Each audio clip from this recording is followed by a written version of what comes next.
So AT&T also presented at the JP Morgan Stanley conference, and the person that did the presenting was Jeff McGillfresh. He's the COO over at AT&T. The article comes to you guys from SDX Central. I'll leave a link to it in the description so you guys can check it out. One thing I want to point out to start off the video that you guys will see a lot of and have seen and heard a lot of, you can see it right here. Flexes fiber, feeds fiber, fiber fight. So AT&T is hyper focused on fiber.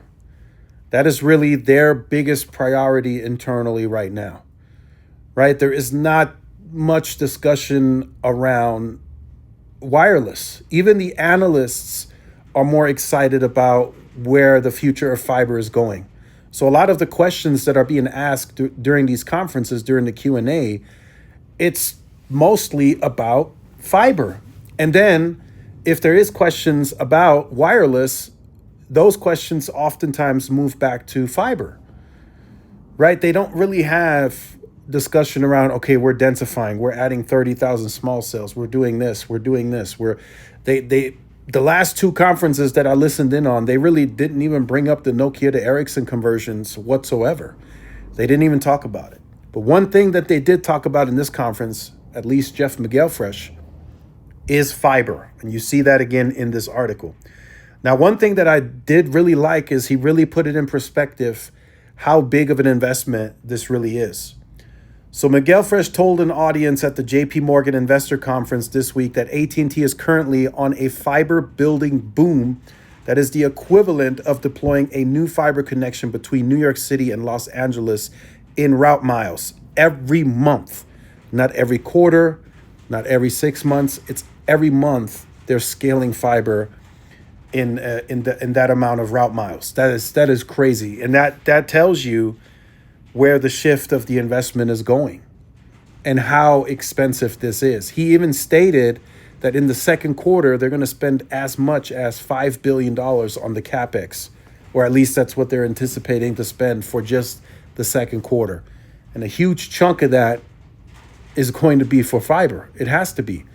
If they're spending that amount of money every month deploying route miles that go from New York City to LA, across the nation, that's a lot of moving parts, right? Contractors, fiber spool, I mean, you name it, they have to pay for it. So that's expensive, right? So in this case, AT&T flexes fiber focus over 5G FWA. I mean, that's been that from the beginning. What they're saying is FWA is just a stepping stone, right? If we have enough capacity in that neighborhood, let's get those customers onto FWA and then upgrade them at a later time into fiber.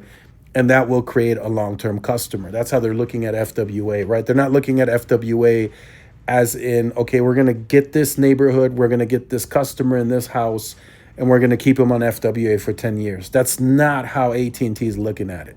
They're looking at FWA as a short-term play to move people into fiber. That's how AT&T is looking at FWA. So even as they ramp up, even as they open up more homes, as they maybe gain more spectrum, maybe as they see, hey, we do have a ton of capacity that we need to monetize, it is merely a stepping stone into fiber. That's all it will ever be for AT&T, according to what they talk about publicly. The interesting part is he did touch on wireless briefly. He did say they want to modernize the entire footprint, right? And they're heavily moving towards that goal. One thing that he did mention, he's like, they're not even halfway done with the 5G project. So that's scaling nicely. But he did say they are in third place. He admitted it, not only from a wireless subscriber perspective, but he also stated from a mid-band perspective. They understand very well that they're in third place, but according to him, right, and I don't know if he's looking for an excuse, but he said they did that on purpose. They started to build out late. They did it on purpose because they knew that they were going to get that Ericsson deal. So that's just something that he referred to it as like, hey, we started late on the mid-band, but we did that because we knew we have this Ericsson deal lined up, and we want to be the most cost efficient at deploying this mid-band, right? So that's something that he stated. Some of you in the comments are probably going to say that's an excuse. That should have not been the case, but that's what he said during the conference. So they're okay with that, right? So now they have a ton of upside, as I mentioned in the previous video. Now they can move through the rest of the network, right, as they scale from Nokia to Ericsson. I heard 80 to 85% of those Nokia sites that are getting converted are going to get mid-band. Some won't get mid-band, but all of the 100%, all of the Nokia sites will get Ericsson over a certain time period, right? 2026, they're looking to have, by the end of 2026, they're looking to have majority of that project done. That won't be all 100% completed by the end of 2026. No way, no how. I don't care what they tell us publicly. There's going to be more sites that'll have to be converted moving into 2027 and 2028 perhaps as well. We're talking DAS, CRAN, macros. All of that will still continue beyond 26, but they will have majority of it done by the end of 2026. So again, fiber. That's the big focus for AT&T. Again, they won't say this publicly from a convergence perspective, but adding fiber, I guarantee you guys, and scaling the fiber is leading to wireless wins for the company. They told us recently that within any given neighborhood that they bring fiber into, where they're the new player with fiber, they gain 1/3 of the entire neighborhood onto fiber. And then you look at the wireless convergence, 40%. So it's just a huge win. So that means out of every 10 of those houses, they get 4 of the houses onto wireless as well.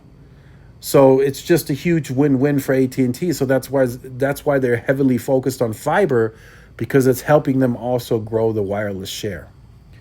So let me know your thoughts in the comments. Like, share, subscribe, and I'll see you in the next one. Peace.